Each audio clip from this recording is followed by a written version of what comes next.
সভাপতি আমাদের আমজনতা দলের সাবেক আহ্বায়ক, সাবেক সদস্য সচিব সহ সারা বাংলাদেশের প্রত্যন্ত এলাকা থেকে উঠে আসা আজকের এই অনুষ্ঠানে উপস্থিত সকলকে আমার পক্ষ থেকে শ্রদ্ধা ও সালাম। আসসালামু আলাইকুম ওয়া রাহমাতুল্লাহ। বক্তব্য আমি কি দিব ভাই? বক্তব্য দেওয়ার মতো বক্তা আমি নই।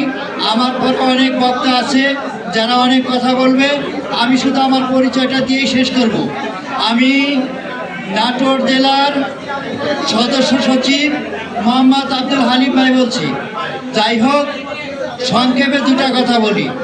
আমার নাটোরের লোক একটা কথা বলে, দুই সিংহের দল আমজনতার দল। আমি বলি দুই সিংহকে, ওরা বলে এক সিংহ হলো তারেক ভাই, আর এক সিংহ হলো আরিফ বিল্লাহ ভাই।